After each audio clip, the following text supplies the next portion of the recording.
Olá, bem-vindo ao Mais 365, um caminho diário com a Bíblia em que a história da salvação ilumina a nossa vida.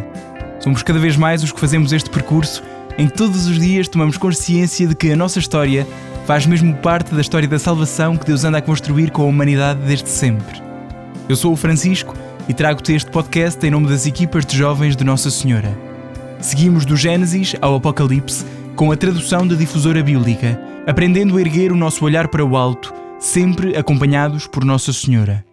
Hoje é o dia 153, estamos no período da realeza e vamos ouvir primeiro Livro dos Reis, 11, Eclesiastes 11 e 12 e Salmo 9. Primeiro Livro dos Reis, 11. O rei Salomão amou muitas mulheres estrangeiras. A filha do faraó e, além disso, moabitas, amonitas, edomitas, sidónias e hititas. Eram oriundas de povos de quem o Senhor dissera aos filhos de Israel: não tomareis deles mulheres para vós, nem elas se casarão com as vossas, porque certamente haviam de perverter os vossos corações, arrastando-os para os seus deuses. Foi precisamente a estes povos que Salomão se ligou por causa dos seus amores. Teve 700 esposas de sangue nobre e 300 concubinas. Foram as suas mulheres que lhe perverteram o coração.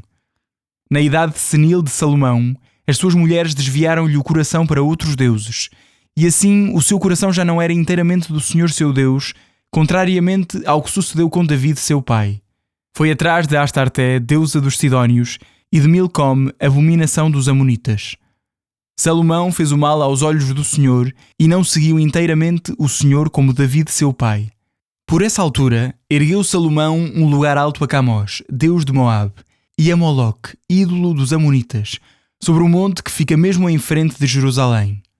E fez o mesmo por todas as suas mulheres estrangeiras, que queimavam incenso e sacrificavam aos seus deuses.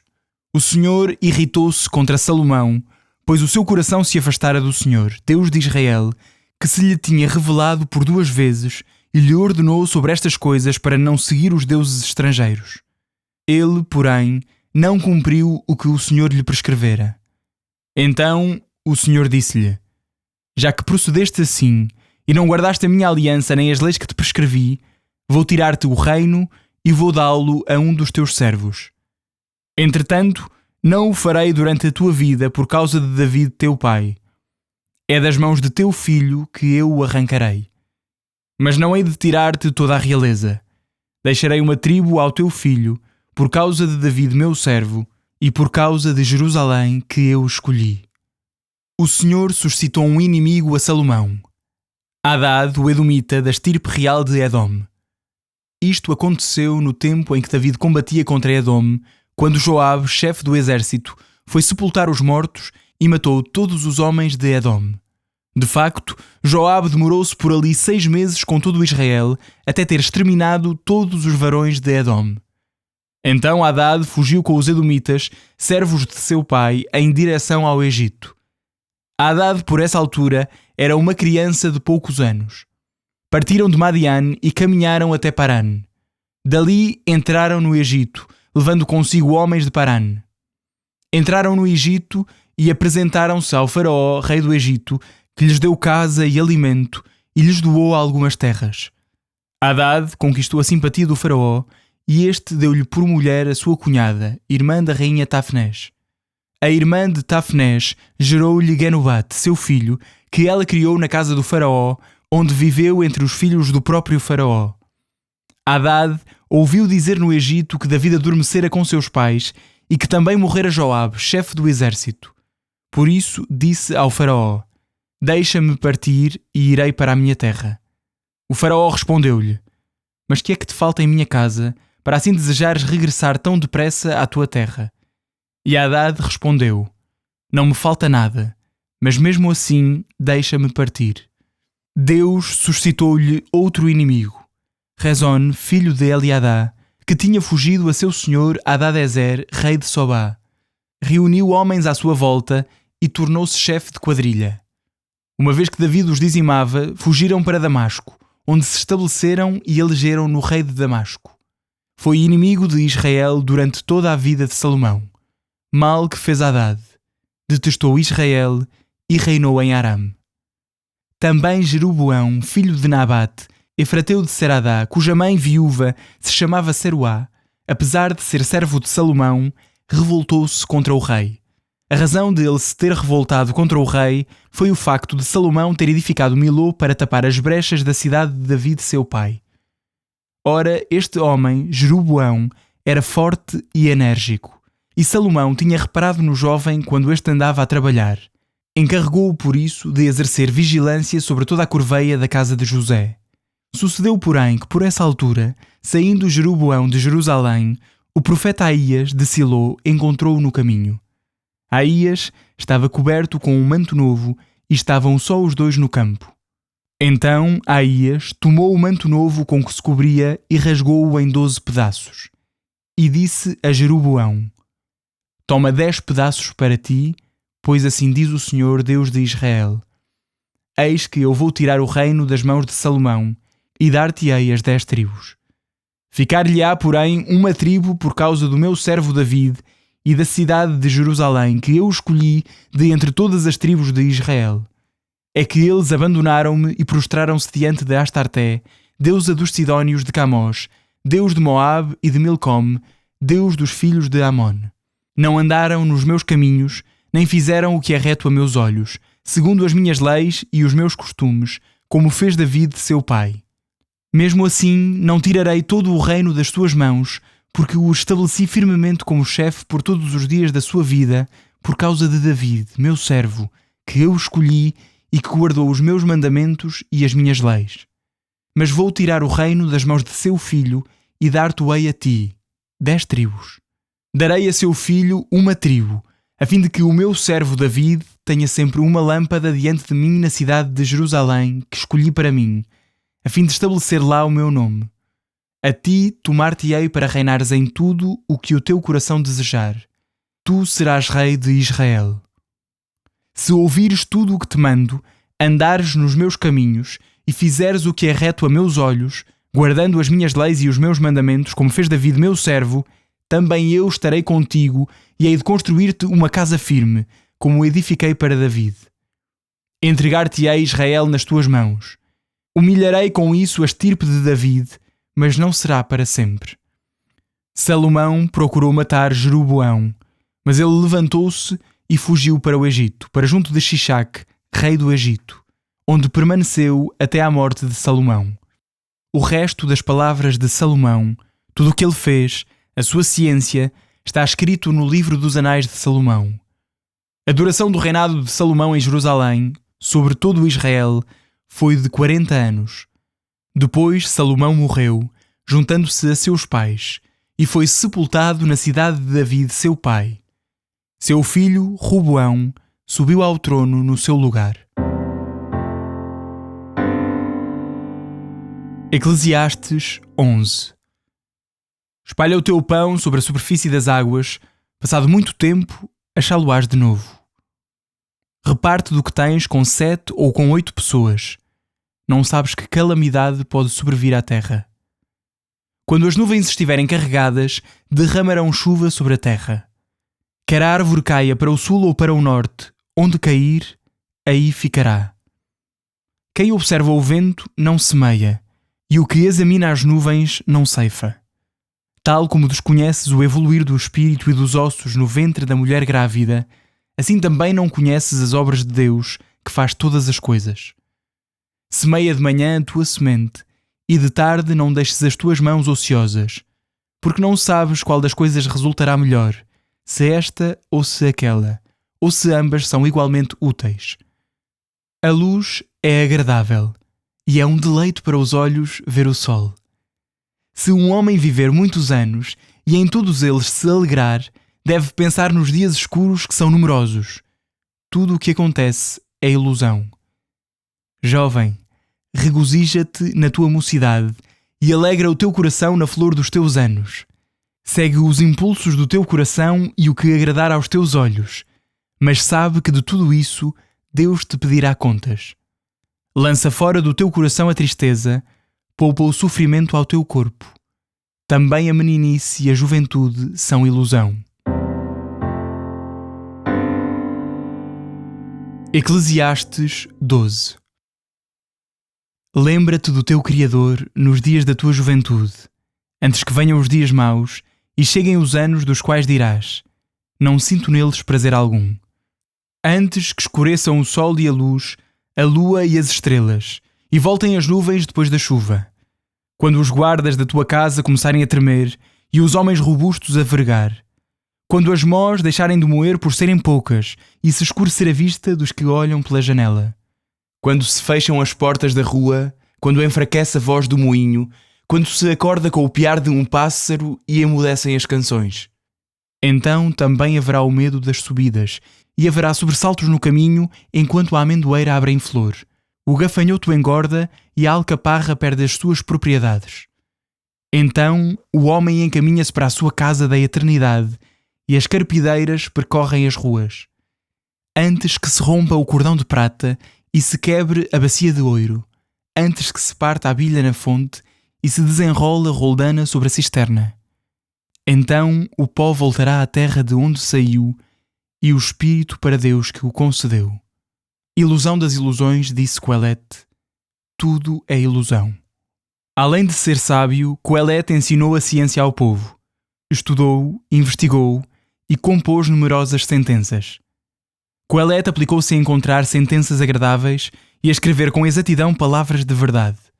As palavras dos sábios são como aguilhões e as coletâneas dos autores como estacas bem cravadas que foram postas por um só pastor.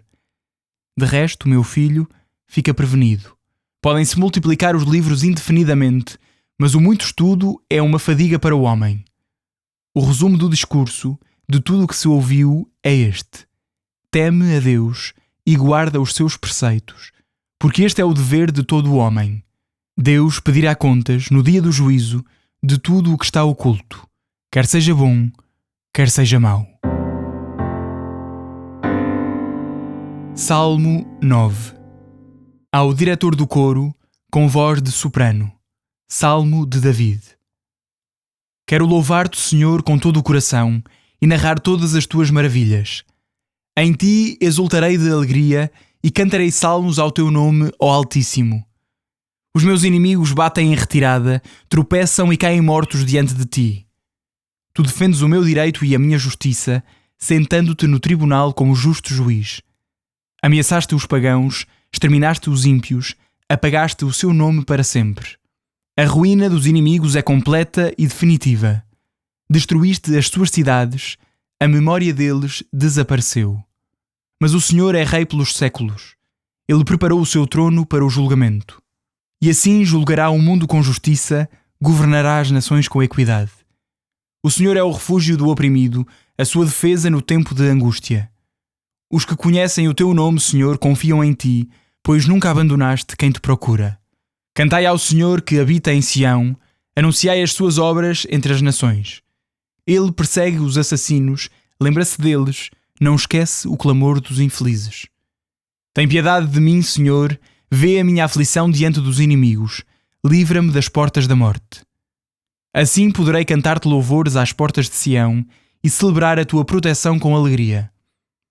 Os pagãos caíram no fosso que fizeram. Os seus pés ficaram presos na rede que esconderam. O Senhor manifestou-se e fez justiça, o ímpio caiu nas próprias malhas. Retirem-se os ímpios para a mansão dos mortos e todos os pagãos que rejeitam a Deus. Mas o pobre não será esquecido eternamente, nem para sempre se há de perder a esperança dos infelizes. Levanta-te, Senhor, que o homem não prevaleça.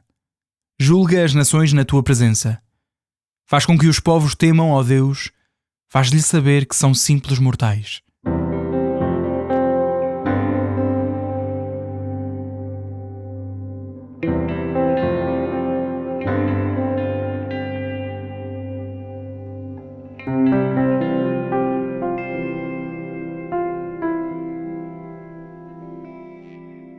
Bom dia, boa tarde e boa noite, estás bem? Olha, hoje é o dia 153 e é a última vez que vais estar comigo neste podcast do Mais 365, o que vem é bem melhor. Eu sou o Padre Pedro Figueiredo e tenho a alegria enorme de ter gravado 30 e tal episódios deste podcast e fiquei com vontade de fazer o meu. Isso não interessa para nada, o que interessa é que nós vamos hoje escutar mais uma vez, depois de termos escutado a palavra de Deus, vamos deixar que seja moldado o nosso olhar sobre o mundo. E ao terminarmos chegamos aqui a um ponto de viragem dramático na história da salvação, que é: chega ao fim o ciclo do rei Salomão e confesso-vos mesmo, é um daqueles dias que nos deixa o coração um bocado apertado, mas com muita matéria para pensar. Porquê? Porque o que ouvimos hoje no primeiro livro dos reis é a crónica de uma queda anunciada. Salomão, o homem mais sábio de todos os homens, perdeu o norte, e o texto diz-nos que o seu coração já não pertencia inteiramente ao Senhor, porque deixou-se arrastar por amores que o afastaram da aliança.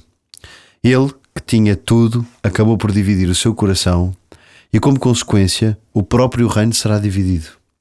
Ao mesmo tempo, terminamos o livro de Eclesiastes com aquele tom realista que ele tanto tem, não é? Desde a vaidade das vaidades, tudo é vaidade. Lembra-nos que sem Deus, até a maior das sabedorias é como fumo que se escapa entre os dedos. Esta é uma imagem que deve ficar connosco. O fumo a escapar-nos da nossa mão. Por isso há aqui algo profundamente sério sobre Deus e a sua aliança. Claro, é que ele apareceu a Salomão 2 vezes. Avisou-o, deu-lhe tudo, mas Deus respeita tanto a nossa liberdade que nos permite dizer-lhe não, mesmo quando isso significa a nossa ruína. Quantos de nós, se calhar, estamos a ouvir este podcast, somos mães? Ou quantas mães ouvem dos seus filhos este não, e parece que só dizem não, e às vezes esquecemos que Deus permite que os nossos filhos nos digam muitas vezes não, para que saibamos que nós somos iguaizinhos com Deus e dizemos muitas vezes que não. Isto deve deixar o nosso coração apertado e triste. Olha, Salomão não caiu por falta de inteligência, caiu por falta de vontade. Ele chegou ao ponto de construir templos para deuses terríveis como Moloque, que exigia sacrifícios humanos. Como é que o homem mais sábio do mundo cai nisto? Porque ele entregou o coração às pessoas erradas. É o que nós podemos chamar muito bem de uma física espiritual. É muito mais fácil puxar alguém para baixo do que empurrar alguém para cima. Porquê? Olha, não sei. Eu sei que Salomão achou que podia gerir as suas concessões, mas o pecado não se gere. Quando começamos a dialogar em relação ao pecado ou com o demónio, caímos sempre, vamos sempre esbarrar-nos, esparramar-nos todos no chão. E então o pecado vence-nos se nós não lhe fecharmos a porta, não o cortarmos pela raiz. Olha, é difícil. É difícil para ti, é difícil para mim, é difícil para todos. E o termo que o Eclesiastes usa, que nós já falámos no último episódio, Hevel, que quer dizer vapor ou fumo, explica bem isto. Acho que é a carta aos Hebreus que diz que o salário do pecado é a morte. E é a mesma coisa aqui. As coisas do mundo parecem sólidas. O salário do pecado quer dizer o que nós recebemos em troca do pecado. Quando nós pecamos, sentimos esta tristeza. E aqui diz, as coisas do mundo parecem sólidas, mas quando as tentamos agarrar sem Deus, elas desaparecem, esfumaçam. Então, trazendo isto para a nossa vida, a história de Salomão é um espelho para nós todos. Muitas vezes a nossa fé não se desmorona por causa de um grande argumento intelectual contra Deus, mas porque aos poucos e pouco vamos entregando o nosso tempo, vamos entregando o nosso afeto, vamos entregando a nossa atenção para outros deuses. E as nossas escolhas têm consequências, e não apenas para nós. As decisões de Salomão afetaram os seus filhos, afetaram todo o povo de Israel. As tuas decisões afetam o ecossistema que está à tua volta. Afetam os teus filhos, a tua mulher, o teu marido. Afetam tudo. As pessoas no teu trabalho, o teu humor. Pai, mãe, jovem que me ouves, a tua fidelidade hoje é a luz que os teus filhos e amigos terão amanhã. Eu vou repetir esta. A tua fidelidade hoje é a luz que os teus filhos e amigos terão amanhã. Não sejas um pai ausente na fé ou uma mãe distante. Como David acabou por ser, em relação à disciplina de Salomão, este menino mimado que não soube aproveitar. Também não é só vítima da sua, mas também é vítima, como nós todos somos, de algum modo. Escolhe tu estar perto de quem te puxa para Deus, de quem partilha a tua fé com paixão, porque as companhias que escolhemos moldam o nosso destino eterno. Diz-me com quem andas, dir-te-ei quem és. Fiquemos então hoje com esta conclusão poderosa do livro de Eclesiastes. Teme a Deus e observa os seus mandamentos, porque isso é tudo para o homem. No meio de tanta confusão e de tanta vaidade, a única rocha segura que temos é o Senhor, Jesus Cristo, a pedra angular, a rocha fundamental. Quero terminar estes episódios do podcast contigo, dizendo: Senhor, dá-nos um coração indiviso, que não sejamos sábios apenas nos livros, mas sábios no amor e na fidelidade a Ti. Protege-nos das pequenas concessões e quando nos deixamos a levar pelo pecado e pelas tribulações que nos afastam do Teu caminho. Que eu e Tu nunca mais nos separemos do Senhor. Amém. Em nome do Pai, do Filho e do Espírito Santo. Foi um enorme privilégio estar convosco. Eu amo este podcast. Espero que continue por muitas mais vezes e que saibamos reinventar-nos e, acima de tudo, que consigas ler a Bíblia de uma ponta à outra. Essa será uma das maiores obras que vais fazer na tua vida. Fica em paz e reza por mim, que eu rezo por ti. Amém.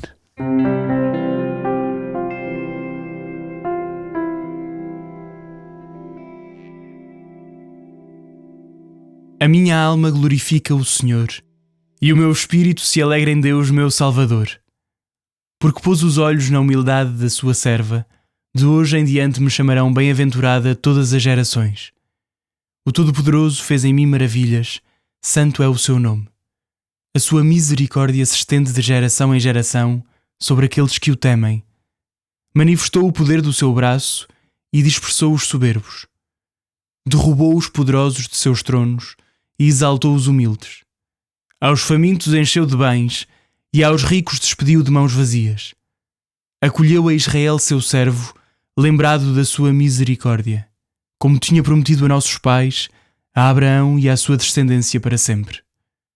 Glória ao Pai, ao Filho e ao Espírito Santo, como era no princípio, agora e sempre. Amém.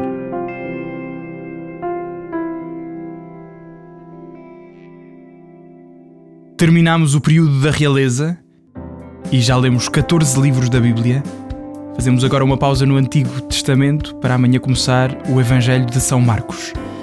Um abraço em Cristo. Até amanhã.